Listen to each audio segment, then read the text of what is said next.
Hello বন্ধুরা, welcome back to my channel Shrabanti লাইফস্টাইলে তোমাদেরকে আরও একবার ওয়েলকাম। তো আজকে নতুন একটা ব্লগ নিয়ে চলে এসেছি, আশা করি তোমাদের খুব ভালো লাগবে। আর চ্যানেলে যারা নতুন হয়েছে তারা সাবস্ক্রাইব করতে ভুলো না কিন্তু বন্ধুরা, আর লাইক কমেন্ট শেয়ার অবশ্যই করে দিও তোমরা। তা বন্ধুরা চলো, আমাদের আজকে কী কী রান্না হয়েছে সবটাই তোমাদের সাথে শেয়ার করবো। আর আজকে আমার ননদ আসবে, তাই জন্য আজকে আমাদের হবে মাংস, হবে খাসির মাংস, পটল ভাজা, আলু পোস্ত। তা সবটাই তো আমাদের সাথে শেয়ার করবো। তাহলে চলো আমি নিচে যাই, তারপরে তোমাদের সাথে শেয়ার করছি।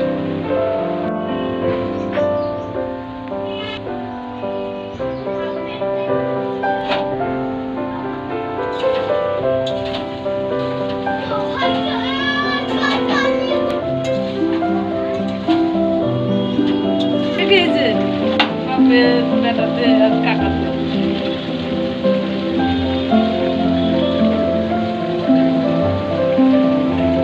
হ্যালো বন্ধুরা, এরকম স্নান টান করে রেডি হয়ে নিচ্ছি, এবার যাবো নিচে। আর নিচে গিয়ে খাওয়া দাওয়া করবো, রেস্ট নেবো, শ্রেয়াকেও খাওয়াবো, তারপরে আবার তোমাদের সাথে পরে কথা বলবো। আর তোমাদের তো কী কী রান্না হয়েছে না হয়েছে সবটাই শেয়ার করবো। তাহলে চলো, আমি আবার ঘুরে এসেছিলাম স্নান করতে, এবার চলো আবার নিচে যাই, কারণ খাওয়া দাওয়া করবো, শ্রেয়াকে খাওয়াবো, বুঝতেই পারছো। রেস্ট টেস্ট নিয়ে